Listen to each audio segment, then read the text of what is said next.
Bienvenue dans Prophète de ton cœur. C'est la nouvelle rubrique du podcast Coran de ton cœur qui met à l'honneur l'homme qui, durant toute sa noble vie, nous a montré comment vivre le Coran dans tous les pans de notre vie.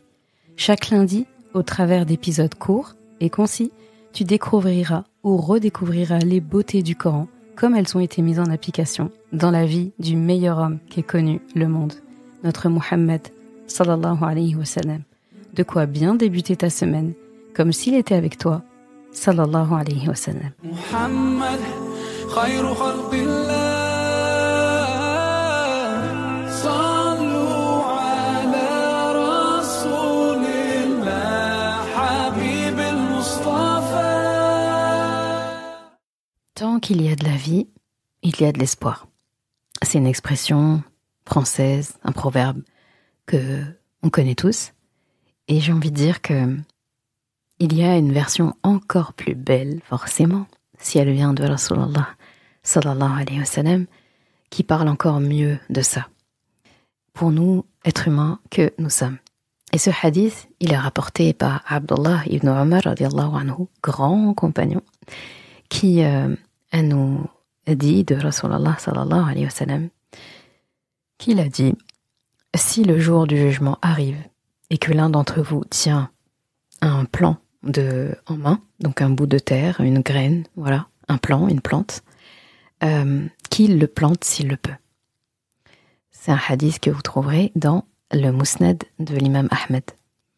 Cette parole du prophète sallallahu alayhi wa sallam, je l'ai toujours énormément appréciée chaque fois que je l'entends.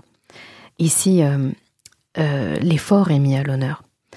L'espoir est mis à l'honneur. L'espoir, tu sais comme j'aime l'espoir, en plus moi. Même dans les moments les plus désespérés. Voilà, la fin du monde. Qui est-ce qui voudrait être là quand la fin du monde va sonner? Qui est-ce qui voudrait être encore sur terre quand la fin du monde va sonner? Rasulallah sallallahu alayhi wa sallam, en disant ça, il nous enseigne beaucoup de choses. Déjà, il y a le contexte du jour du jugement. C'est un jour qui est décrit dans le Coran et dans la Sunna aussi comme un moment de grand bouleversement.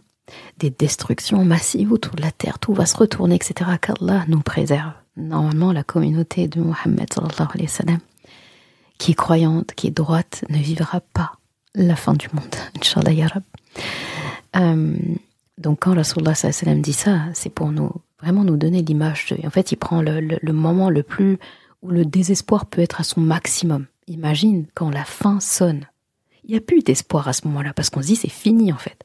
Si l'examen finit dans 1 minute et que tu n'es pas encore prêt à rendre ta copie, en fait, on pourra te dire tout ce que tu veux. Tant qu'il y a de la vie, il y a de l'espoir, c'est très difficile de se mettre en position d'espoir.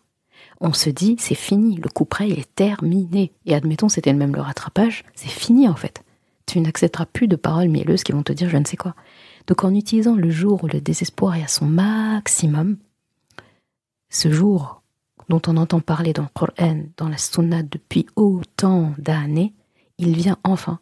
Ce jour où Allah a dit, après ce jour-là, il n'y aura plus de délai, il n'y aura plus de possibilités, il n'y aura plus de stylo effaceur. C'est terminé. Les encres, les feuilles, tout est rangé, copie, rendu, c'est terminé. Après, il n'y a que la rahma d'Allah qui va nous aider. Eh bien, en parlant de ce jour-là, lui, il mêle ce jour à l'espoir. Comme pour nous dire qu'il faut de l'espoir. Donc, dans ce monde matériel, cette dunya va prendre fin le jour du jugement quand ça va sonner, et l'humanité sera jugée pour ses actions. Et le hadith montre que, même dans un moment aussi, on va dire, cataclysmique, eh bien, le prophète sallallahu alayhi wa sallam nous encourage à agir positivement. Même si les résultats de cette action ne seront peut-être jamais vus. Eh bien, planter quelque chose, mettre un plan, voilà, c'est un petit semis là, comme ça, tu sais pas, c'est un semis de quoi, tu sais pas si c'est de la fraise, tu sais pas si c'est pour un arbre, tu sais pas si c'est pour quoi. Eh bien, le fait de le planter, c'est une belle métaphore qui montre que tout acte de bien qui, en apparence, pourrait sembler inutile, futile ou insignifiant, eh bien, ça a de la valeur. Auprès d'Allah, ça a de la valeur. Ça montre en fait que rien n'est terminé avant la dernière seconde de la dernière épreuve. Et ça montre aussi, tout ça, l'importance de l'action jusqu'à la fin, comme je viens de le dire.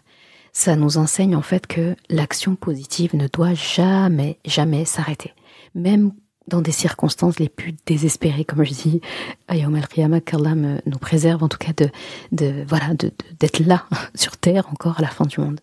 Et notre islam encourage l'effort constant dans le bien et dans le fait de ne pas céder à la passivité ou au désespoir. Et quelqu'un qui a le réflexe de planter une chose, au dernier moment comme ça, c'est quelqu'un qui avait l'habitude aussi de le faire.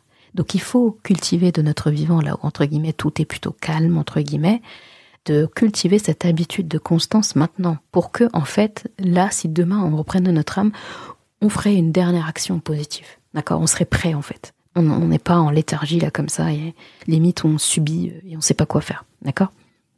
Et donc, même si la fin du monde est imminente, le fait de planter quelque chose, ça reste un acte vertueux, même si ça n'aura pas le temps de faire des fruits, de donner des racines, etc. Ça montre l'importance, encore une fois, d'agir dans le bien. Donc, faire le bien et bien le faire. Ça, c'est une expression que j'aime trop. Faire le bien et bien le faire. C'est ça, en fait, qu'on doit faire en tant que musulman, croyant, mu'min. Ça doit être notre adage, en fait, notre credo. D'accord ? Et indépendamment des résultats visibles ou de la proximité de la fin. D'accord ? Faut pas attendre et, faut pas se mêler des résultats. Les résultats, c'est le champ d'Allah subhanahu wa ta'ala. Par contre, les moyens, c'est notre champ à nous, avec son aide en plus. Jalla wa ala. Et donc, l'espoir et la confiance en Allah, ici, quand tu remarques bien, ce hadith, il véhicule vraiment un message d'espoir. En plus, subhanallah, la métaphore qui est utilisée, je la trouve très belle. Parce que il aurait pu parler de toute autre chose. Si la fin du monde sonne, alors, donne telle chose à quelqu'un. Il aurait pu citer plein d'autres actions. Mais il a cité une action qui nous fait travailler. Il nous a renvoyé encore cette métaphore de l'agriculteur, etc., qu'Allah utilise beaucoup dans le Coran. D'accord ? Même quand il parle de réussite, il utilise le verbe aflaha, qad aflaha al-mu'minun, de la racine falaha, qui renvoie al-fallah, par exemple l'agriculteur. Et l'agriculteur, pourquoi Allah parle de cette racine-là et pourquoi il utilise cette métaphore ? Parce qu'il cultive, il travaille, il fait, mais sans la certitude en fait qu'il va pouvoir vendre ses récoltes. Il n'est pas maître de la météo. Il ne sait pas s'il va avoir assez de pluie. Il ne sait pas si la terre, elle va donner comme elle donnait d'habitude. Il n'a aucune espèce d'idée de comment vont évoluer ses récoltes, de la crise à ce moment. Est-ce que même s'il a ses récoltes, tout a bien fonctionné, est-ce qu'il y aura les gens pour acheter ? Est-ce que il n'a aucune idée.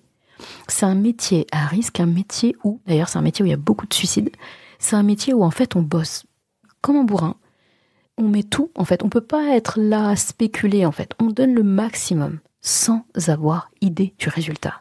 Allah, lui, nous parle de ça, il nous assimile à ces gens. Vous donnez le maximum, le résultat c'est moi. Vous voyez ?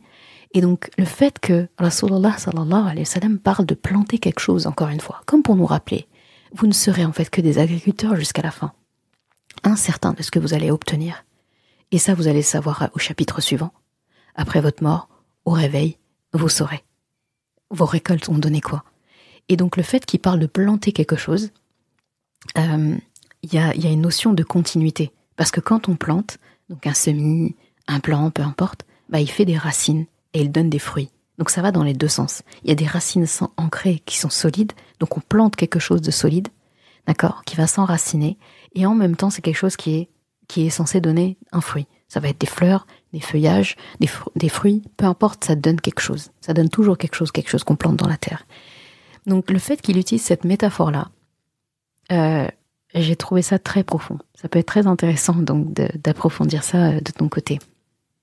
Ça montre vraiment que, et c'est ce que Rasulullah sallallahu alayhi wa sallam nous enseigne ici, il nous enseigne à ne jamais renoncer, que chaque action est enregistrée auprès d'Allah. Peut-être que là, ce qu'il est en train de nous expliquer, c'est que tu vas planter un petit grain, une petite graine, un petit semis, etc. Et qu'en sais-tu en fait ? Peut-être qu'Allah va continuer de la faire grandir, le temps du jugement. Et il va se dire, la personne, elle a eu l'intention, elle a fait. C'est moi qui est maître de la terre. C'est moi qui donne l'eau, c'est moi qui donne vie à tout. Il va continuer peut-être de faire grandir ce semis. Donc, par métaphore, cette action. Et pendant le jugement, contre toute attente, tu seras agréablement surpris de voir des bonnes actions fleurir de partout là comme ça dans ton livre. Tu vas te dire mais ça sort d'où? Je me rappelle pas avoir fait ça. Il va dire bah tu n'as pas planté un dernier truc avant de mourir. Et là tu vas te dire ya Rab, tu vas repenser à ce que Rasulullah sallallahu alayhi wa sallam avait dit. Donc c'est quelque chose de symbolique, très beau. Et le fait aussi qu'il parle de l'environnement, etc. Enfin, là aussi, mon côté où j'aime bien la nature, les montagnes, l'écologie et tout, c'est hyper intéressant. Ça nous montre aussi l'importance de la proximité de la terre, de la préservation de la terre, de l'environnement, que justement planter, etc. a de multiples bénéfices pour l'être humain comme pour la nature. Que même en sachant que la terre va être détruite à un moment donné, cet acte-là, ça symbolise la responsabilité du musulman envers la création d'Allah aussi. Ça souligne, voilà, les gens ils aiment bien dire oui, les écolos, les verts, etc. L'islam il est écologique depuis bien plus longtemps que tout le monde ici, quoi, d'accord? Donc ici il y a vraiment un soin très intéressant aussi qui est évoqué. Donc voilà, en conclusion, ce hadith vraiment très haut et qui nous enseigne que le croyant doit rester actif, optimiste, toujours engagé dans des bonnes actions. Partout où on le voit, on doit le voir mêlé à des histoires de bonnes actions, quoi. Voilà. Il y a des gens, ils sont toujours mêlés à des vieilles histoires, à des sales histoires, à des mauvaises histoires. D'accord? On dit, oh, toujours dans de sales draps, celui-là ou celle-là. Eh bien, nous, il faut qu'on ait la réputation auprès d'Allah, auprès des anges, d'être celui qui est toujours mêlé à de beaux draps, des bons semis, de la bonne terre, des bonnes actions, etc., etc. D'accord? Donc même quand c'est la fin, il faut que l'effort pour faire le bien soit là. Il faut que ça reste notre essentiel en fait.